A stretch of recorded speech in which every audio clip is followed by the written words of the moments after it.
Hello everyone. This was a very different plan originally when we started to film it. However, I feel this needs to get going, and the only way this can progress now is if I just reshoot this all on my own.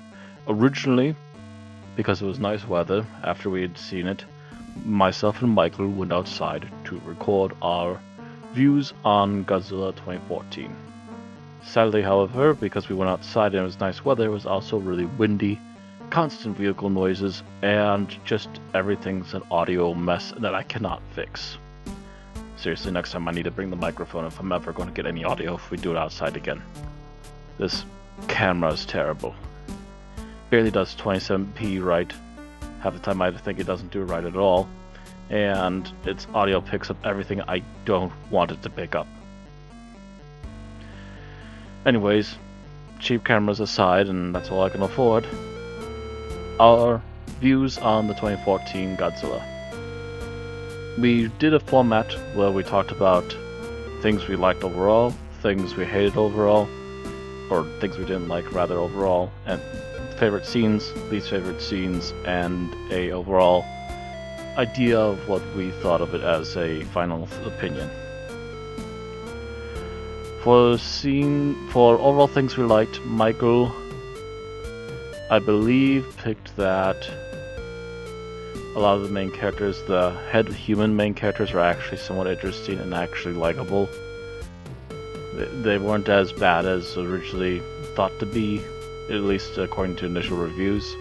I picked the fact that these effects still stand up. They did a very clever job of trying to hide any issues they had with these effects and timed them and executed them very well.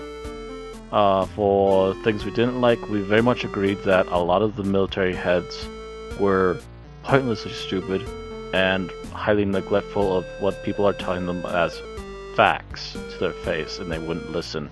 In particular, the fact that both these monster types literally eat radioactivity and they still think a nuke is going to stop these monsters. Ridiculous. The thing about being a military type is you're supposed to be tactical as well as using your big guns to try and eliminate something. They got only half of it right and made them into papier-mâché useless cutouts. For favorite scenes, I forget what Michael picked. Actually, I think one of his favorite scenes was the scene by the radiation door when the doors are being closed. Just some superb acting from the actors on both sides of that door. Just felt very raw and emotional, and it was really well done. The other scene Michael wanted to mention was a scene where we get Godzilla opening the mouth of one of the enemies, and it's usually the break the jaw scene that you get once in a while with a giant monster movie, and that's how Kong did things, that's how Godzilla's done things a couple times. This one in particular went a step further, where Godzilla leaned over with his mouth, blew an atomic breath into it, and just basically decapitated the creature. It was particularly an interesting effect. I'm trying to remember what my favorite scene was. I remember the big tail whip was particularly good. I'm thinking, oh yes, when he comes to Hawaii, just seeing how big he is compared to everything else was just really well done. A lot of the camera work they did with the giant monsters was really good and made them feel really huge and at least tried to attempt to make these CG monsters feel like they're actually there, which is a hard thing to do, especially when half of your visuals are all CG.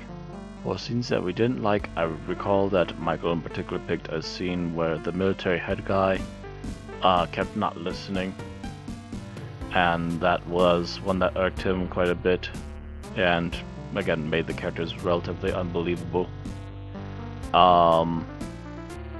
And as for me, a scene I didn't like, no, that was my scene. His scene was the scene where the big new monster bugs attack the nuke on the bridge, just essentially giving us the "we told you so" of the movie. So overall, Michael felt it was a mediocre film. It was alleviated a little bit above mediocre due to the fact that there was some good actors amongst the humans, although a lot of the characters fell to the wayside, just literally either sitting around waiting for things and reacting to stuff that happens, or a lot of them were played really dumb and didn't do anything, and that was definitely one of the things I had an issue with as well. The monsters were done relatively well. The effects weren't completely outstanding, but they definitely, for a movie that's now around 5 years old, hold up a little bit better than some things. Not everything in, like, say, Iron Man and other things other than that can hold up nearly as much as a movie like this has so far. So, overall, a relatively enjoyable popcorn flick. Above mediocre, but not exactly 100% a good film, and definitely not a great film, but it's trying to get somewhere. And a lot of starts to a series kind of start a little rough anyways, so hopefully, if things go well, Kong Skull Island will be highly entertaining, as we have heard, but we don't hold that judgment until we see it for ourselves.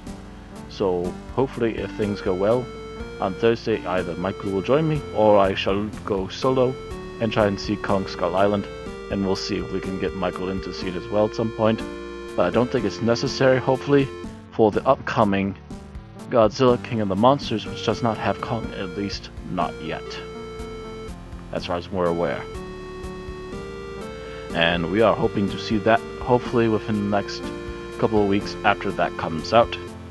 And we'll be trying to poke around to see what our options are. But anyways, for now, that's going to be Godzilla 2014. Thank you all very much for watching, and we'll see you all next time.